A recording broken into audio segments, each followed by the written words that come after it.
Come and watch till the end. Titan International's 400,000-gallon Palacios, Texas oil leak damaged the Gulf Stream and a local fishing village. Fishing is impossible since the local fish are deformed and worthless. Since fishing is their major industry, this is awful. Many unemployed fishermen clean the water on their boats. This harmed Sharko, a former boater.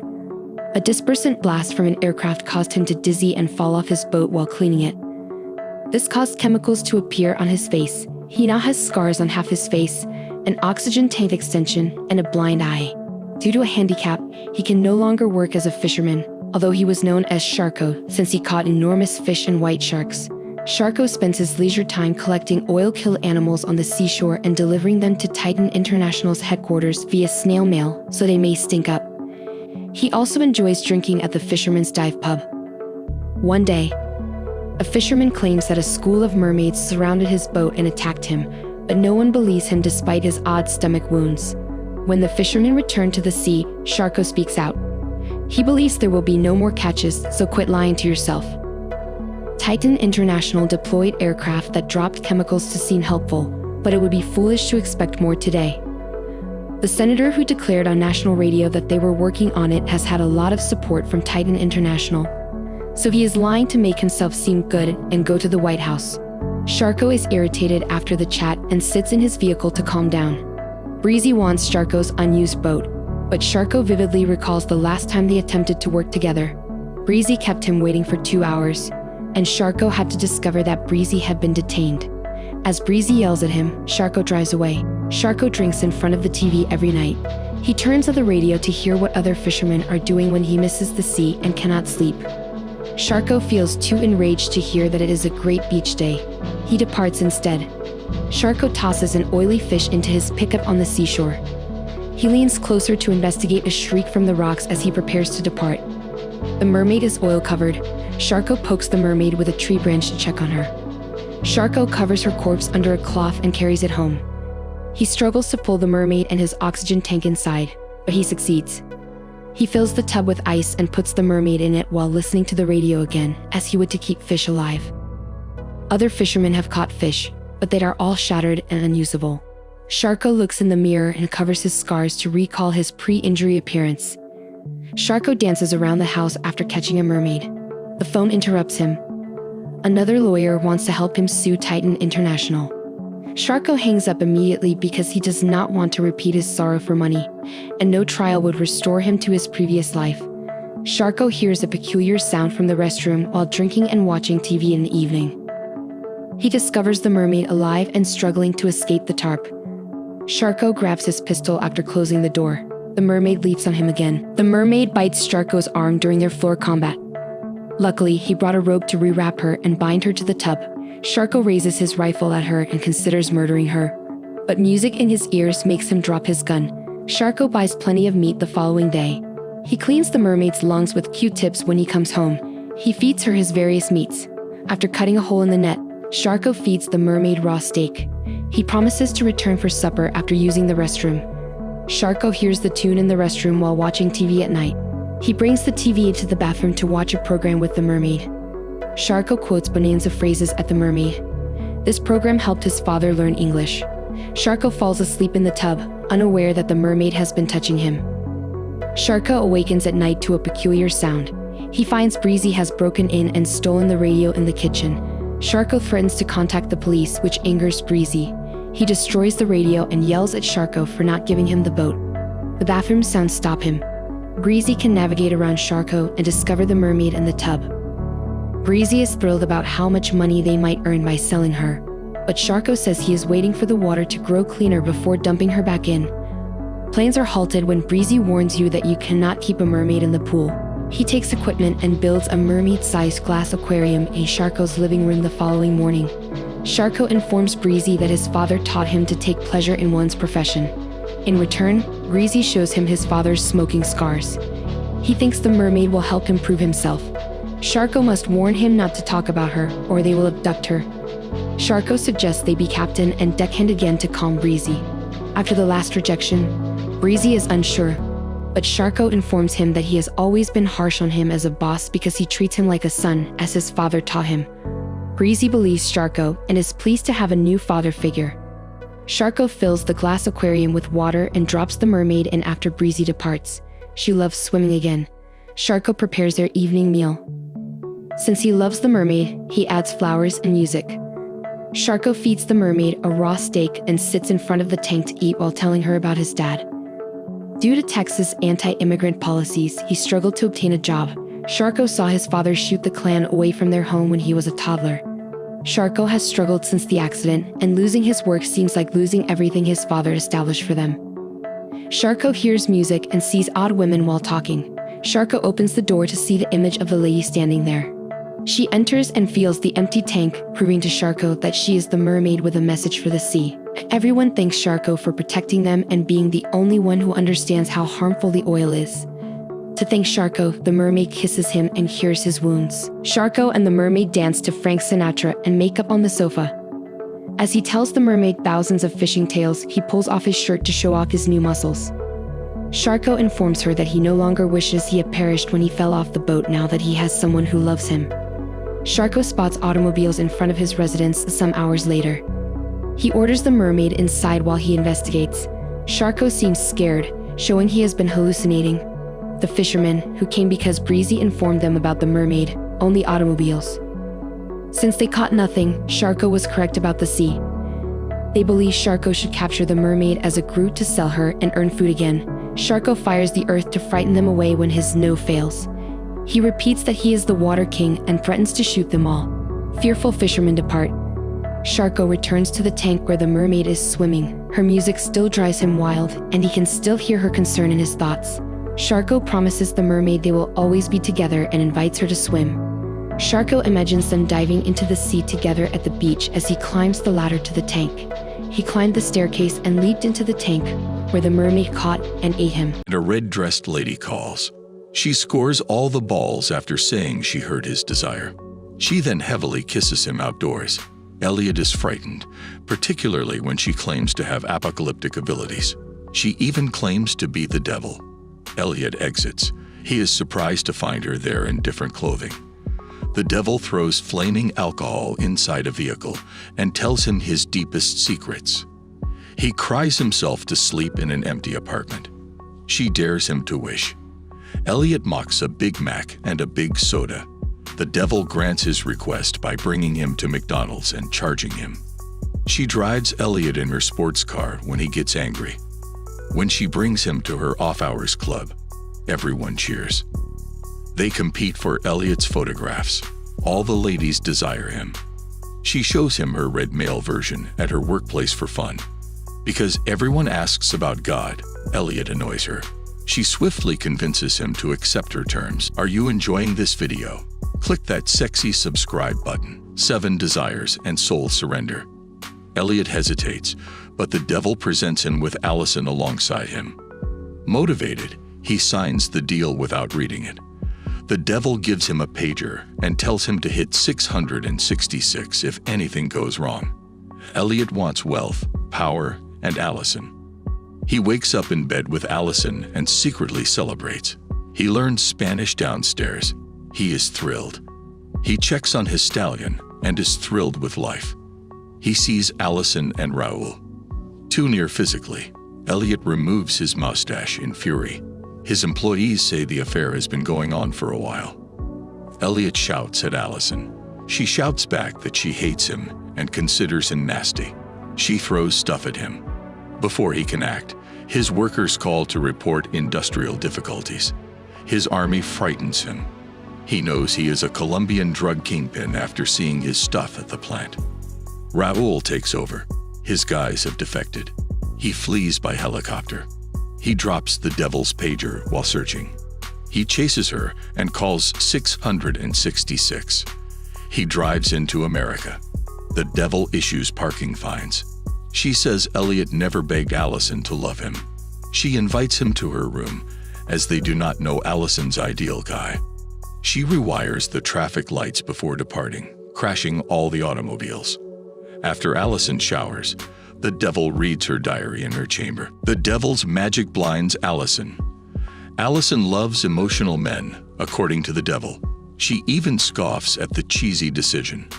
Elliot wants Allison to adore him and be the most empathetic guy. They are beachside.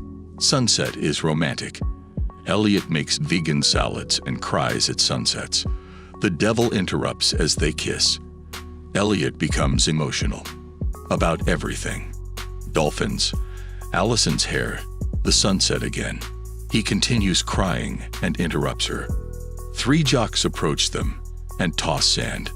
Elliot timidly requests that they leave. The guys invite Allison to their van for drinks. Allison joyfully departs with Elliot, telling him he is too sensitive and bothersome. She wants a powerful guy. Elliot pushes 666 and sobs at sunset. Elliot shouts at Satan. She is irritated, stating that no one respects her work. They reconcile. Elliot wishes again. A strong professional jock. Become an excellent basketball player. He dominates a basketball game. Over 7 feet tall, strong, and excellent. The devil cheers for him. He talks simply and does not grasp most of the interviewer's questions, showing he is not clever. No way. In the locker room, Allison requests an exclusive interview. She flirts a lot and clearly has a crush on him. She visits Elliot. While rearranging his towel, they noticed his love stick. It's little. He is not giving her that. Allison departs with an excuse. Elliot rages with the pager. He even writes the 666. He enters a hospital where the devil gives patients candy instead of medication. He wants to be smart, gorgeous, and popular. He attends an exclusive party. His writing's complexity is admired there. His novels draw Allison. They like conversing. He brings her to his apartment. His spouse awaits him. Gay Elliot. He kisses Allison to refute this. After no arousal, he knows the devil played with him again. He pushes 666 again to help everyone. He seeks the U.S. presidency. The devil grants him Abraham Lincoln. On his assassination date, his entourage blocks his exit. He pushes 666 before Elliot's murder. The devil appears on his computer as he returns to work. She says his initial request for Mac and Coke counts as one wish.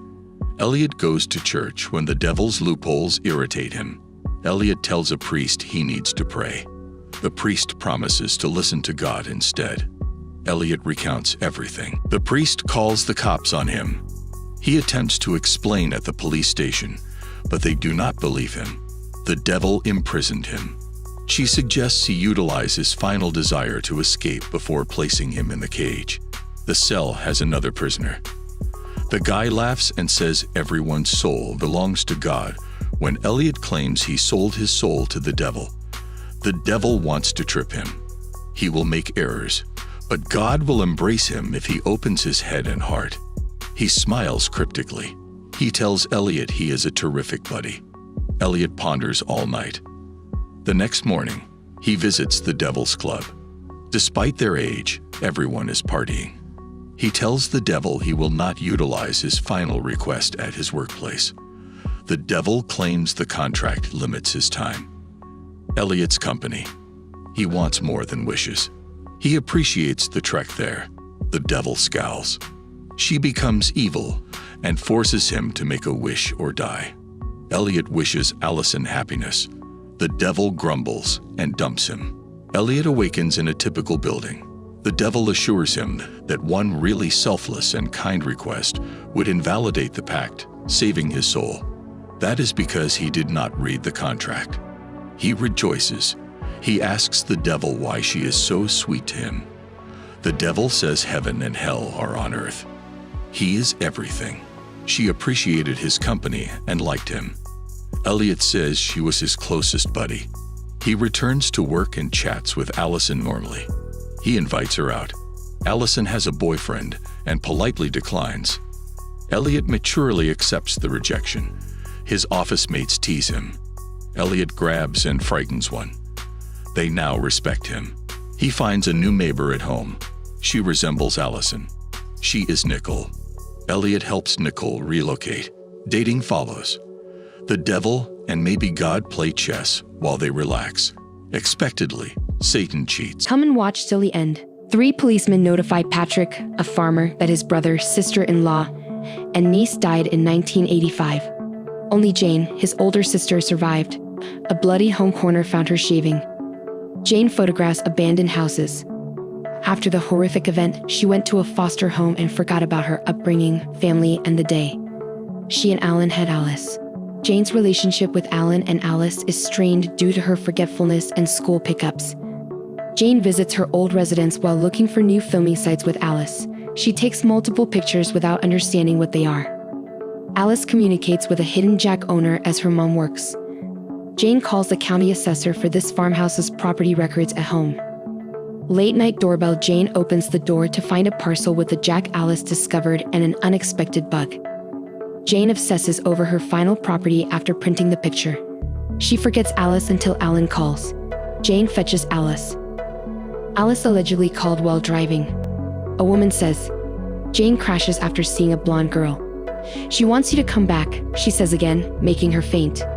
Jane wakes up in the hospital, forgetting Alan and Alice. The accident made her forgetful, the doctor tells Alan. Liam, a therapist, promises to help Jane recall. Several hours later, Jane follows a ruckus outside her door to find Susie, the blonde girl she saw on the road.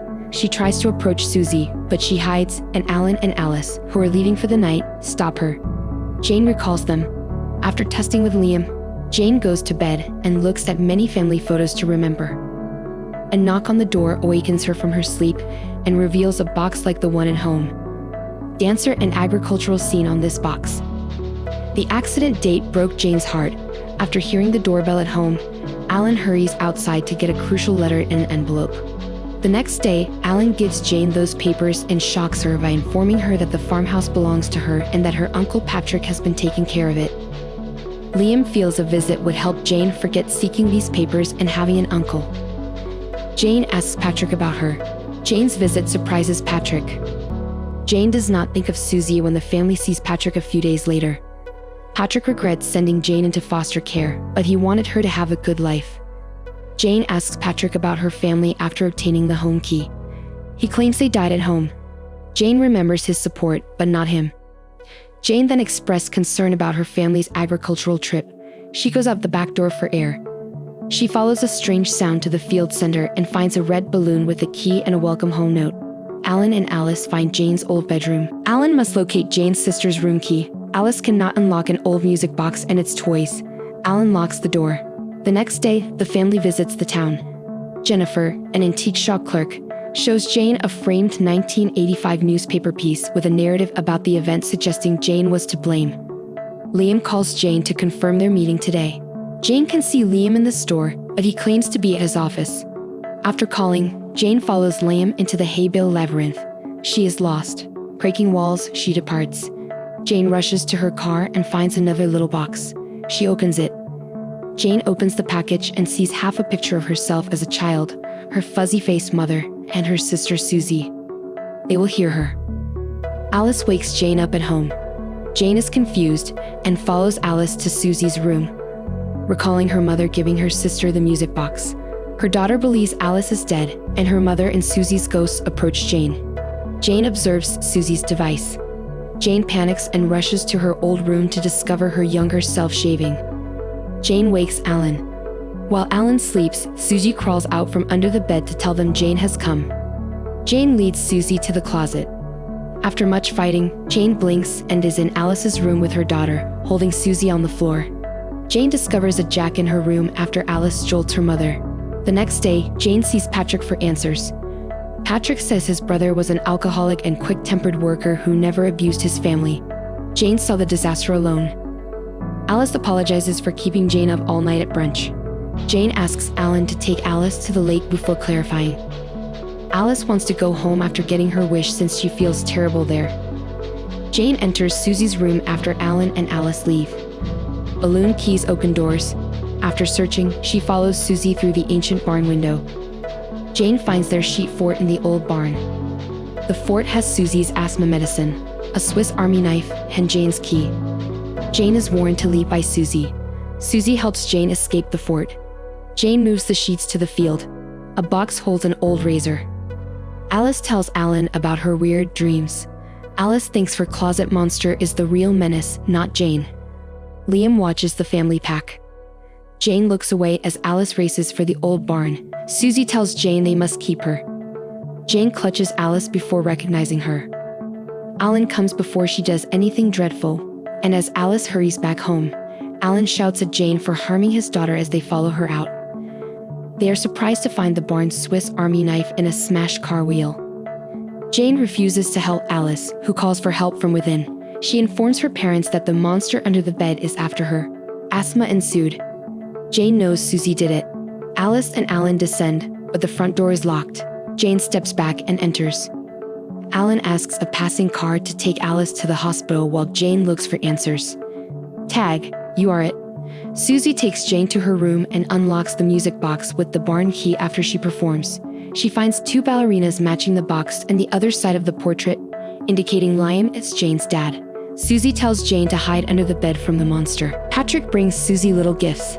Due to uncertainty, Jane leaves the bedroom. Liam silences her so she can comprehend. Patrick's evil. In her chamber, he assaulted Susie. Jane witnessed it from under Susie's bed. Liam slept on the couch when their parents came early. Jennifer, their mother, heard Susie asking for help and went upstairs with a tool. Patrick quickly murdered her with the instrument. Jane received her body. Patrick disregarded Susie's asthma. He chased Jane, who had enough, and fled. When the noises woke Liam, young Jane hid in the bathroom and grabbed the shaver. She retreated as Patrick approached. Jane met Liam downstairs. After falling and killing Liam, Jane forgot. After his brother died, Patrick checked on Susie, who died of asthma. Patrick gave Liam the gadget before departing to prevent issues. Jane awoke to her father's corpse. The police found her in a corner after she fled. Liam believes he did not tell Jane because he needed her to release the spirit. Jane cries and apologizes to her family, who leave as Alan comes home. He tells Jane that he left Alice with Patrick because she was better. To safeguard her child, Jane drives with a flat tire. Patrick nervously addresses Alice. He misnames her Susie and asks her to keep the game a secret.